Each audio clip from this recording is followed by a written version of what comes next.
Itikaf itu kita udah standing as awareness, bukan lagi standing as mind. Semua pergulatan batin kita udah kelar di tarawih dan tahajud.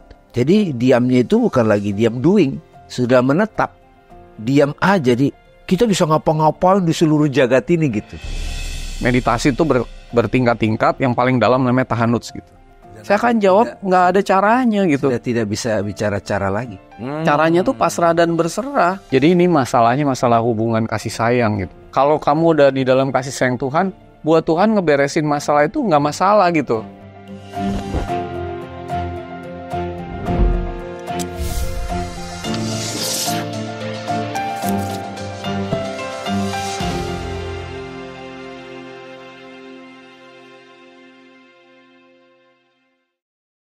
Assalamualaikum, selamat datang di Tiga Fakir.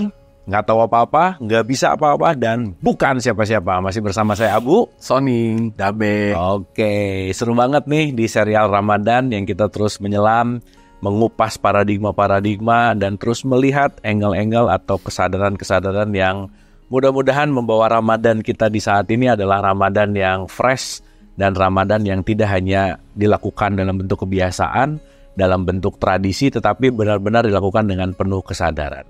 Kita sudah berbicara banyak sekali tentang apa itu Ramadan, kita berbicara tentang hilal gitu ya, kita bicara tentang saum dan siam, dan yang menarik lagi banyak perspektif-perspektif tentang Ramadan ini yang mungkin kita bisa aplikasikan secara hakikat. Terminologi ini sangat-sangat menjadi sesuatu hal yang sering diucapkan di bulan Ramadan, yaitu itikaf dan tahanuts gitu. Nah, itikaf dan tahanuts ini kan pasti sering dengar bahwa 10 malam terakhir beritikaf gitu ya. Banyak orang yang bermalam di masjid untuk mendapatkan Lailatul Qadar gitu misalkan. Tapi kalau kita melihat secara esensi, apa sih sebetulnya makna itikaf yang lebih esensi gitu ya? Atau mungkin dikaitkan dengan tahanuts, karena ini akan jadi satu kesatuan yang kita akan elaborasi secara hakikat. Jadi kita mulai dari Mas Sony. Mas Sony, gimana Mas?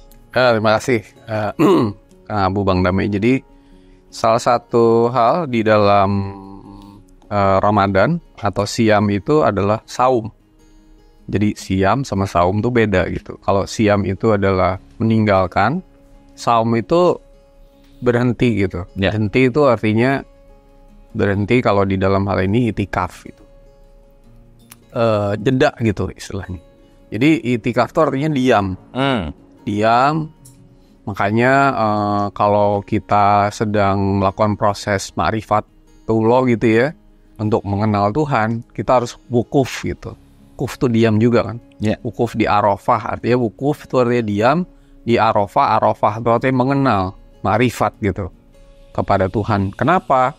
Untuk bisa melakukan pencerahan spiritual atau total enlightenment ini, itu hanya Tuhan yang bisa memperkenalkan dirinya, mengajarkan kita tanpa konsep, tanpa batasan, tanpa apapun. Kalau di dalam Quran disebut Nabi yang ummi. Nabi yang ummi itu bukan nggak bisa baca, tapi bebas konsep gitu, bebas dari semua bacaan. Kalau di 29 ayat 48, 49 itu kamu tidak menulis apapun, tidak membaca apapun gitu. Jadi bukan karena konsep, karena apa? Karena Tuhan yang hendak memberikan secara langsung.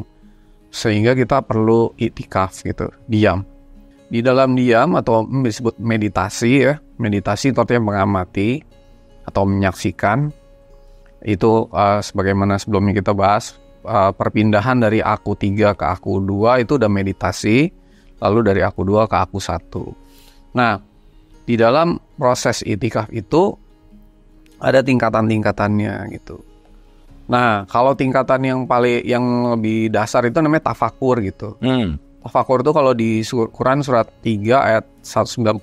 Oh ya. 191 gitu ya. Jadi inna fi khalqis samawati wal ard wa ikhtilafil laili wan nahari la ayatil lil albab, dan seterusnya itu adalah tafakur. Jadi melihat penciptaan-penciptaan dan melakukan kontemplasi dari ciptaan-ciptaan itu. Nah, kalau tahanuts itu lebih deep lagi meditationnya gitu.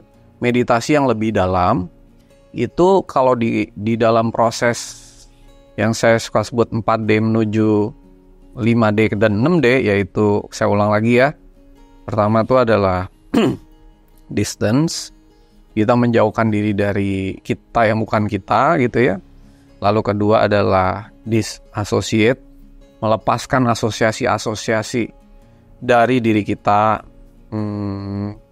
sebagai misalnya identitas semua. Karena kadang-kadang you are not what you are, but what you are associated with gitu. Jadi kamu tuh bukan kamu, tapi apa-apa asosiasi di sekeliling kamu tuh jadi kamu. Padahal itu bukan kamu gitu. Nah, jadi ini asosiasi dilepas semua, disassociate, disconnect, lepasin semua, diputus, lalu terakhir detach. Begitu pindah ke itikaf lebih dalam lagi, kita mengalami disclose atau pengungkapan, revelation. Kemarin kita bahas tarawih, lalu tahajud, itu sebagian dari pengungkapan gitu. Nah, kemudian lebih dalam lagi di dissolve atau melebur, melarut, meluruh. Untuk lebih dalam lagi meditasinya, ini namanya tahanuts gitu. Nah, sampai kepada, kalau di Quran itu surat 20, Nabi Musa melihat Tuhan gitu. Melihat Tuhan itu bukan melihat dengan mata gitu, tapi melebur di dalamnya gitu. Tajali lah ya. Ya, jadi melebur di dalamnya tuh artinya Tuhan itu bukan sebuah sosok yang ada jarak, yang ada sosoknya. Jadi kita nggak bisa kembali ke Tuhan. Satu-satunya cara kembali ke Tuhan adalah melebur di dalamnya. Sehingga seperti Nabi Isa mengatakan bahwa aku dan Bapa itu satu gitu. Bapa itu bukan Bapak fisik ya. Bapa itu dalam bahasa aslinya itu Aba. Aba itu artinya true source gitu. Aku dan sumber sejatiku tuh satu gitu. Kalau Nabi Musa bilang innani anallaha la ilaha illa ana gitu. Artinya aku menyatu gitu. Atau disebut juga sebagai aku di dalam Tuhan, Tuhan di dalam aku gitu. Oke. Nah, itu namanya tahanuts. Kalau kemarin di episode sebelumnya tuh kita bahas mengenai hambatan, batasan, halangan, rintangan dan sebagainya di tarawih. Lalu di tahajud itu kita dibantu untuk jawab dan bimbing untuk melepas ini semua. Nah, di dalam tahanus ini, proses ini udah terjadi sehingga kita udah lepas dari semua hambatan ini, sehingga kita bisa larut, luruh, lebur gitu. Sehingga kita bisa mendapatkan pencerahan bukan dari aku dua, tapi langsung dari aku satu gitu. Nah, itu namanya tahanuts gitu. Deep meditation gitu. Oke. Jadi kita tuh lama-lama hilang gitu. Kita tuh lenyap. Kita yang botol itu tuh lenyap gitu. Udah semua tuh apa menyaksikan Allah aja gitu. Kira-kira gitu.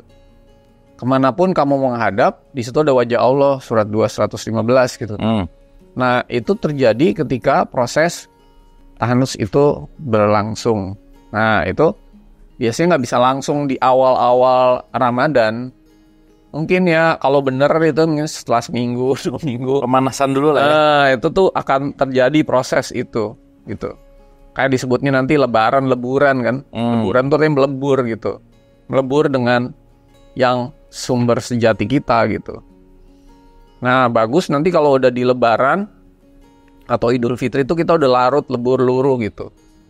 10 hari berikutnya itu pencerahannya terjadi dari sumber sejati kecerdasan tanpa batas gitu. Kira-kira gitu Kang Abu. Jadi meditasi itu bertingkat-tingkat, yang paling dalam namanya tahanuts gitu. Oke. Di mana 6D terjadi. Oke, nanti aku balik Mas tentang how to-nya gitu. Bang Dame, gimana nih? Tahanutsnya Bang Dame gimana? Bismillahirrahmanirrahim. Mas Sony, Kang Abu, terima kasih. Ini kan satu rangkaian yang tak terpisah di Ramadan ini ya, ataupun panggilan hilal ini, panggilan awakening. Satu, siam. Kita sudah menahan diri, ya kan, dari apapun yang selama ini menjadi kebiasaan kita yang digerakkan oleh hawa nafsu. Lalu kita tarawih. Tarawih yang khas ini itu sudah kita memeriksa apa saja penghalang-penghalang kita untuk bisa lebur. Dan cara untuk mengatasinya sudah didapat di tahajud. Jadi clear dong. Ya bayangkan ini proses sehari, 2 hari, 3 hari, 4 hari, sampai mungkin 20 hari per 20 hari. Nah 10 hari terakhir yang dari 30 itu mulai itikaf. Karena kalau sudah dapat jawaban cara untuk mengatasi halangan ini, maka kita akan berdiam diri di masjid. Karena itikaf itu berdiam diri di masjid. Tapi secara syariat orang artikan adalah selama 10 hari terakhir di masjid fisik. Mereka yang ngerti bahasa Arab, masjid itu kan sajadah, yasjidu masjidan. Sajadah itu kita sujud, udah tunduk. Bentuk fisik sujud itu adalah bentuk dari peleburan pertama saat diri kita yang terpisah ini melebur di dalam Dia, di dalam Tuhan. Nah kita menetap di situ. Kalau bahasa kerennya itu standing as awareness gitu loh kan. Oke. Jadi kita sudah standing as kalau meminjam istilah Masoni, aku nomor 3 gitu. Aku yang Nomor 1. nomor 1. 3 kan fisik. Aku nomor 1. Jadi standing as awareness, bukan lagi standing as a body, itu sudah diselesaikan di Syam. Bukan lagi standing as mind, semua pergulatan batin kita udah kelar di tarawih dan tahajud. Nah, itikaf itu kita udah standing as awareness. Nah, lalu tahanusnya Kang Abu. Jadi meditasinya bukan lagi doing, I am. Jadi puncak meditasi, puncak prayer itu sebetulnya aku sadar siapa diriku. Nah itu tahanus, sudah deep. Dia di dalam, dia di luar gitu. Jadi dalam dan luar sudah tidak ada gitu. Nah di Islam ini berarti udah dapat nih Mason itu. Kayak Syam itu proses latihan, kita jangan dikuasai badan, tubuh gitu kan. Lalu kemudian tarawih itu kita urusan batin ini, pikiran, emosi ini diselesaikan. Nah pada saat itu sudah terselesaikan, kita itikaf. Standing as awareness. Kalau waktu saya ke Washington itu, saya tuh senasar, lihat seorang guru bilang, stay in the name gitu. Stay in the name. Staylah sebagai kesadaran satu itu. Jadi itikaf gitu. Jadi diamnya itu bukan lagi diam doing, sudah menetap. Nah dari situ makin dalam lagi, diam aja. Jadi kita bisa ngapa-ngapain di seluruh jagat ini gitu. Kayak orang pakai zaman teknologi sekarang, pakai VR begini, dunia ada di dalamku, gue bisa ngapa-ngapain. Jadi makanya ini urutannya begitu. Nah kalau mau diurai-urai lagi ya turun lagi kepada uraian intelektual. Tapi menurut saya ada Syam, ada taraweh, ada tahajud, ada itikaf, ada tahanus. Udah komplit tuh. Nah balik lagi ke Mas Sony Mas. Makasih Bang Damai, ini keren banget nih standing as awareness ya. Ini marking banget nih. Tapi balik Mas, terus gimana sih cara tahanus itu Mas sebenarnya? Tahanus ya? Jadi pertama kita harus tahu tadi kan apa yang menghalangi. Tapi kan kita tuh kan nggak tahu apa-apa ya sebenarnya. Jadi kita tuh nggak bisa apa-apa, nggak tahu apa-apa. Jadi yang akan kasih tahu tuh Tuhan gitu. Tuhan tuh cuma mau nunjukin aja, Son kamu masih ada ini di sini, ini ada ini di sini gitu. Di tarawih. Begitu kita nanti di tahajud, ya Allah bantu aku untuk memasrahkan kekurangan-kekurangan yang telah Engkau tunjukkan ini, mengakui, menyesali, bersyukur sudah ditunjukkan. Lalu seperti 7 langkah yang kemarin kita bahas itu.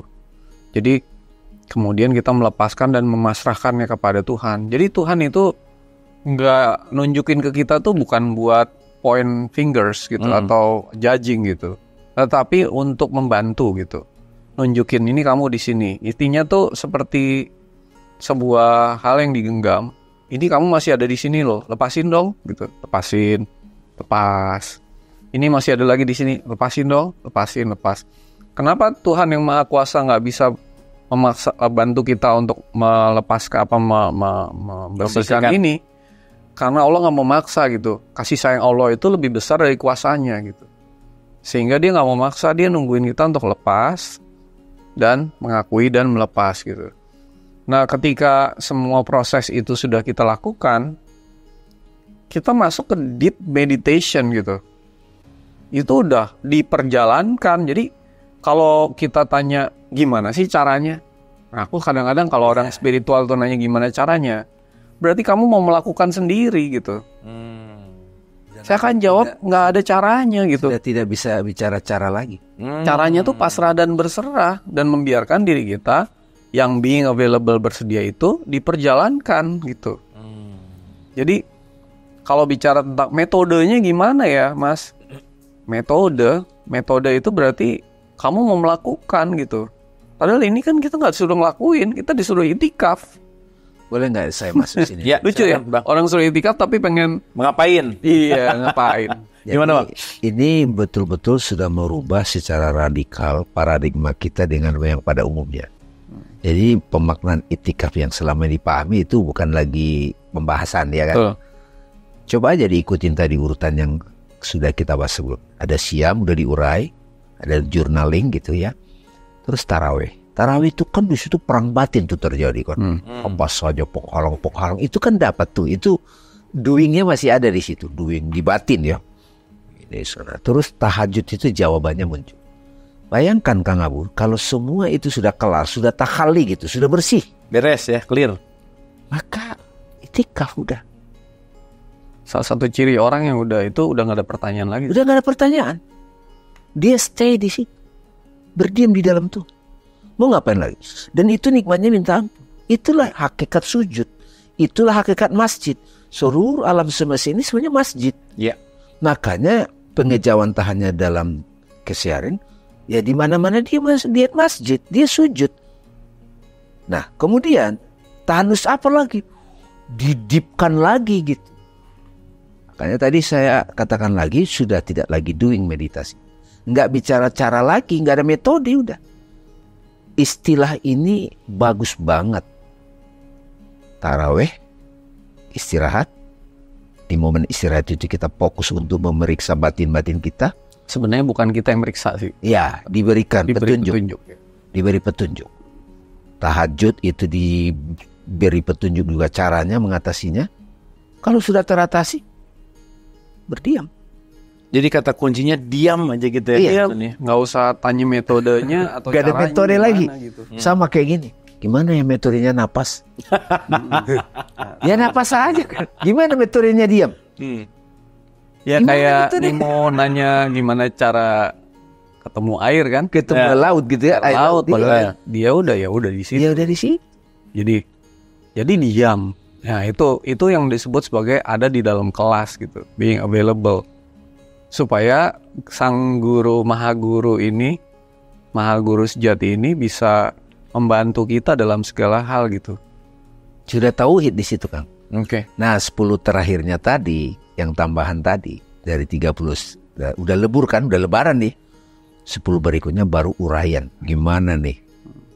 Uraian-uraian petunjuk untuk membongkar semua banyak rahasia-rahasia kehidupan. Saya pernah cerita sama Kang Abu, Bang Damin juga mungkin ya, saya dapat ceritanya dari Pak Gun, teman kita yang di Bandung itu ya. Jadi bahwa ada anak kecil umur 2 tahun lagi main Lego gitu, mau benerin Legonya, nggak bisa gitu, baru umur 2 tahun kan.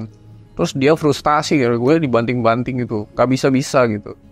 Terus ibunya dengan penuh kasih sayang cuman datang ke anaknya, udah kamu sini. Terus anaknya dipeluk gitu, ibunya yang beresin gitu.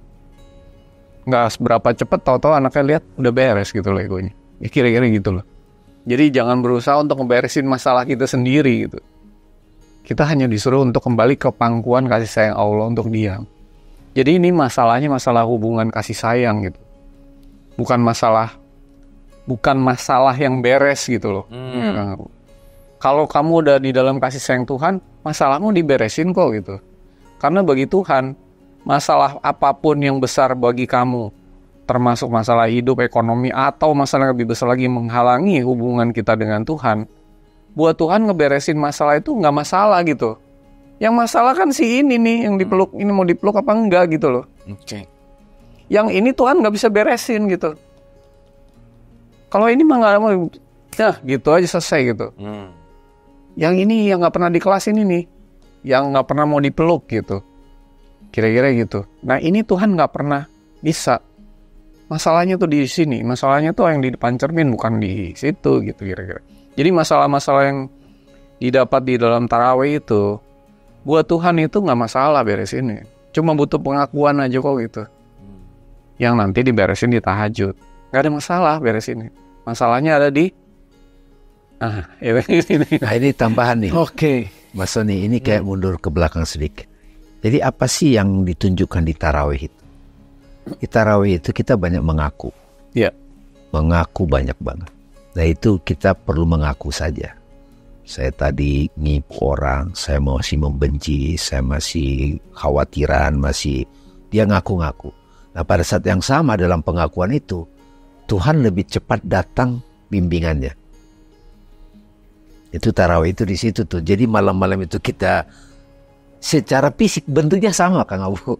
Tarawih bentuknya sama, diam. Tahajud juga bentuknya sama. Ya kalau sekali-sekali ada perintah untuk dilakukan ritual, lakukan.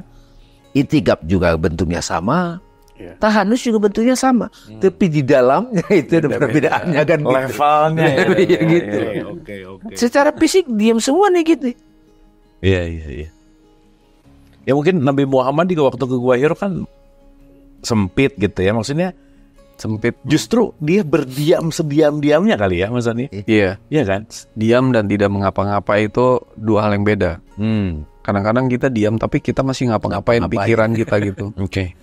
Jadi makanya dia ke gua. Gua itu tempat yang tenang, damai, dan membahagiakan. Itu simbolnya gua itu. Jadi ketika kita duduk diam, kita akan diperjalankan Tuhan gitu. Karena Tuhan kan bukan di suatu tempat tertentu. Tuhan kan everywhere gitu. Kalau dia everywhere, berarti kita going nowhere dong. Iya. Ya. We are not going somewhere gitu. Kan Tuhan bukan going somewhere, tapi going nowhere. Kalau going nowhere, you have to do nothing gitu. Ya. If you go somewhere, you have to do something. If you going nowhere, To do nothing you justru. have to do nothing. Titik gitu ya itunya. Begitu you do nothing, dia memperjalankan kita untuk ke tempat yang kita nggak tahu gitu gimana. Tapi kita bisa rasa gitu kira-kira. Secara praktikal Mas Sony, gimana caranya supaya kita tidak mengapa-ngapakan pikiran tuh yang menjadi loncat monkey mind lah ya. Gimana tuh Mas? Pikiran itu, kalau kita ada di dalam pikiran, maksudnya masih di aku 3, maka kita akan mengikuti pikiran gitu. Tetapi kalau kita udah di aku 2, kita akan mengamati pikiran. Pikiran ketika diamati, lama-lama dia capek sendiri gitu. Tapi kalau kita ada di dalam aku 3, kita mengikuti pikiran-pikiran itu. Kalau kita udah mengamati pikiran, dengan syarat 2, jangan dinilai. Jadi jangan, kamu nggak boleh ngomong gitu tuh. Akhirnya pikirannya berkembang. Jangan dinilai. Drama baru. Diamati itu artinya jangan dinilai, ya. Jangan apa-apain, diamatin aja gitu. Lama-lama pikiran tuh slowing down gitu. Slowing down gitu. Makanya di Quran di surat 7 ayat 143, ketika bukit itu ada pada tempatnya dan hancur, baru kamu bisa melihat Tuhan. Jadi kita tuh ibaratnya Tuhan ada di mana-mana, tetapi mata hati kita ketutup gitu. Jadi kita nggak bisa lihat gitu. Nah itulah pikiran kita itu gitu. Udah kayak gunung yang menghalangi pandangan kita kepada Tuhan. Gitu gunung itu pada tempatnya, artinya di sini saat ini diam tidak mengapa-ngapa dan hancur, baru kita bisa melihat Tuhan itu. Jadi kalau kita udah mengamalkan ya, bukan mengamalkan jadi amalan ya, tapi melaksanakan yang 4D itu, pikiran tuh jadi kita bisa amatin sih. Makasih Bang Name, ada tips? Salah satu jalur untuk bisa mudah mengamati pikiran, kan kalau pikiran itu masih aktif, itu cara natural untuk bisa pindah perhatian itu kepada napas Kang Abu. Karena pada saat kita bernapas dan mengamati napas, maka pikiran itu secara otomatis akan lembut gitu. Dia akan jinak gitu, istilahnya itu jinak. Dan saat pikiran itu jinak, dengan dibantu mengamati napas, melambatkan napas, disitulah nanti kita mengerti apa yang disebut i'tikaf. Berdiam di masjid, berdiam di dalam Dia. Itu yang bahasa yang saat ini yang menurut saya cukup mewakili adalah yang ada hanya space. space, hening, damai. Ya lagi-lagi kalau di experience of mati suri yang saya alami itu, di situ itu kita diperjalankan kemana aja. Itu yang disebut Ibnu Arabi itu, seluruh alam semesta ini, seluruh ciptaan itu adalah imajinasinya Tuhan. Jadi kita ini adalah, seluruh ciptaan ini adalah imajinasinya Tuhan, bukan imajinasi dalam pengertian diri nomor 3 gitu, tetapi imajinasi yang real gitu. Nah, nanti uraian-uraian dari imajinasi Tuhan itu, khayalnya Tuhan itu, atau the mind of God gitu kalau istilah saintifiknya itu gitu Mas Sony. Itu yang belakangan mulai berkembang sekarang ini, seluruhnya ini adalah ekspresi ataupun kesadaran itu sendiri gitu. Jadi tubuh ini roh gitu. Tubuh ini sendiri adalah roh, bukan lagi seperti, jadi cara kita melihat tubuh bukan lagi seperti begini kalau dia sudah deep meditation, tahanus gitu. Nah, kesempatan di bulan Ramadan ini bisa kita gunakan untuk melakukan itu, dan biarkanlah kita diperjalankan. Saya kira gitu Kang Abu. Oke. Thank you Mas Sony. Sudah habis metode kayaknya, metode tanpa metode nih kayaknya. Udah metode tanpa metode. Yang jelas bersedia gitu ya Mas Sony ya. Sedia ya. Bersedia dan mengaku, dan yang paling tadi meluangkan waktu sih ya. Itu yang paling menarik adalah bahwa kembali kepada motif dan niat gitu. Oke, mudah-mudahan ini seru banget pembicaraannya yang kita bisa melihat sudut pandang dalam konteks bahwa tahanus atau itikaf itu yang selama ini mungkin hanya masuk ke masjid dan itu hanya di tanggal-tanggal ganjil gitu misalkan, dan itu adalah yang dilakukan oleh mayoritas gitu, dan it's okay gitu. Tetapi ketika kita mau masuk ke dalam perspektif yang lebih esensial, ternyata itikaf atau tahanus itu bukan wilayah konteks di luar diri kita gitu, bukan masjid yang di luar, tetapi justru itikaf itu di dalam diri kita, di mana kita menyediakan waktu untuk being available tadi, untuk siap, dan kita mau untuk dipeluk oleh kasih sayang Allah itu tadi, sehingga ketika itu semua terjadi, disitulah tahanus kita masuk ke dalam kasih sayang yang seutuhnya. Terima kasih.